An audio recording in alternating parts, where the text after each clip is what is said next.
Welcome to The Explainer. Today we're diving into the violent birth of the Roman Republic.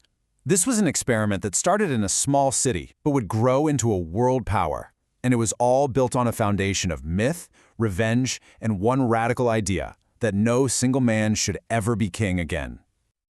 Okay, let's just start with this quote, because it gets right to the heart of everything. You have to understand, Rome's identity wasn't just built on stone and laws, it was built on a story, a brutal one, that starts with its legendary founders, Romulus and Remus. So, this story doesn't begin with documented history. Not really. It begins with a powerful myth the Romans told about themselves. And this story, it defined their character as a people who were blessed by the gods, but also born from sheer brutality. I mean, think about what's going on here. This myth tells you everything you need to know about how Rome saw itself. You've got divine will, their father is Mars, the god of war. You've got this wild, untamed nature from the she-wolf that raised them. And then you have cold, hard political reality. When Remus mockingly jumped over the new walls Romulus was building, Romulus struck him down. The message was crystal clear. The security of Rome is absolute, and if you cross its boundaries, you will pay the ultimate price. Okay, so let's fast forward a few generations. Rome has had a series of kings, some good, some not so good. But the monarchy, it comes to this incredibly violent and dramatic end. And it wasn't a great battle that did it. It was a single, tragic crime that took place in one night. The son of Rome's very last king, a guy named Tarquinius Superbus, and his name literally means Tarquin the Proud, which tells you everything. His son committed a truly terrible act. And this act, it became the symbol for the tyranny of absolute unchecked power. It was the spark that lit the fuse for a revolution. These were the words of a noblewoman named Lucretia. After being assaulted by the king's son, she refused to let this crime just become a private shame, something to be hidden away. Instead, she made a fatal choice, a public one, to protect her honor and, in doing so, to inspire a revolution. So her personal tragedy just explodes into this massive public catalyst for political change. A relative of hers, a man named Brutus, supposedly pulls the dagger from her body, holds it up, and swears a blood oath to drive the Tarquinian family out of Rome and to never, ever let a king rule there again. Her body was then carried into the public square, the Forum, and the enraged citizens rose up and chased the king into exile. And just like that, it was over. The whole era of monarchy in Rome was done. In its place, the Romans began this brand new, really uncertain political experiment, a res publica, that literally means a public matter or a public thing. And that's the word we get our word republic from today. So this is the crucial point. The king's gone. Now what? They had to invent a whole new system from scratch, and their number one goal, born directly from the trauma of Tarquinius' reign, was to make sure that no single person could ever hold that kind of absolute power again. And you can see their solution right here, and it is brilliant in its paranoia. They basically took the king's power and systematically dismantled it. They split it between two men, called consuls, they slashed the term of office to just a single year, and most importantly, they gave each consul the power to veto, to block the actions of the other one. It's one of the first great experiments in checks and balances. The system was almost designed for gridlock, because for them, slow government was way, way better than a tyrannical one. But here's the catch. This new public thing wasn't exactly for everyone, not even close. In the early days, power was almost exclusively in the hands of this tiny aristocratic class, the patricians.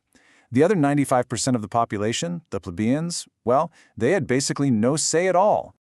Well, that imbalance was never going to last. The plebeians, you see, they made up the entire army. They knew their value. So, in this famous act of protest, they literally just walked out of the city and refused to fight. It was called the secession of the plebes. This, of course, terrified the patricians, who were forced to create a whole new office, the tribune. This was an official elected by the common people who had the ultimate superpower. He could veto any action of the state. It was a massive check on aristocratic control. Now you'd think with this new system, they'd be on top of the world, right? Well, not exactly. The younger public was far from invincible. In fact, a lot of its greatest strengths, its incredible resilience, its adaptability, its relentless drive, they were all forged in the fires of its most humiliating defeats. So this infamous phrase was shouted at the Romans back in 390 BCE after a tribe of Gauls completely sacked their city. As the story goes, the Romans were paying a huge ransom in gold, and they complained that the Gauls were using rigged scales. The Gallic chieftain Brennus just threw his sword on the scales, demanding even more gold, and yelled, "Woe to the vanquished." That feeling of powerlessness, of humiliation, it was burned into the Roman psyche forever. And this right here became the Roman way. It became their playbook. Whether it was being sacked by the Gauls or later on being forced to crawl under a yoke of spears in shame by their rivals the Samnites, every single failure became a lesson. They never forgot the sting of defeat, and it drove them to obsessively analyze what went wrong and make damn sure it would never, ever happen again. This whole cycle of adaptation was about to face its biggest test yet. After finally getting control over the Italian peninsula, Rome came face to face with a true superpower across the sea, the great naval empire of Carthage, over in modern-day Tunisia. And that was the central question, right? How do you even do that? Rome had this powerful, disciplined army of citizen soldiers, but they had no navy, none. Carthage, on the other hand, was a civilization of merchants and sailors. They absolutely ruled the waves. The war, which kicked off over control of Sicily, it seemed completely impossible for the Romans to win. And this is where the Romans get ridiculously clever. Legend says they found a shipwrecked Carthaginian warship and reverse-engineered it. But they didn't just copy it. They added a game-changing piece of tech, the corvus, or the crow. It was this massive boarding bridge with a huge spike on the end. They'd sail up to an enemy ship, drop the corvus, and that spike would slam into the enemy deck, locking the two ships together, and just like that, Roman legionaries could charge across, turning a sea battle into the kind of brutal, hand-to-hand fight they were masters at. After a long, brutal war, Rome won. They took Sicily, their very first overseas province. But Carthage? They were not finished, not by a long shot. Their revenge would be delivered by one of the greatest military geniuses in all of history, Hannibal Barca. You see, Hannibal was fueled by a childhood oath he swore to his father to destroy Rome. So he decided against the predictable sea attack. Instead, he did the one thing the Romans never ever thought was possible. He marched his entire army, complete with war elephants, on this audacious, insane trek right over the Alps. It's a legend of strategic genius that's still studied to this day. But look at the cost. This journey was absolutely brutal. He lost nearly half his men and most of his elephants to the freezing cold, to starvation, to constant ambushes from local tribes. But the force that emerged on the other side of those mountains, it was smaller, sure, but it was battle-hardened, disciplined, and ready to fight under the command of a genius. And once he was in Italy, Hannibal did not waste a second. He immediately handed the Romans two stunning defeats. At the Trebia River, he lured a Roman army across freezing water into a perfect trap. Then, at Lake Trasimene, he used the morning fog to ambush and completely annihilate another entire Roman army. Two massive defeats back-to-back. This plunged the Republic into a state of panic it hadn't known since the Gauls had first sacked the city centuries earlier.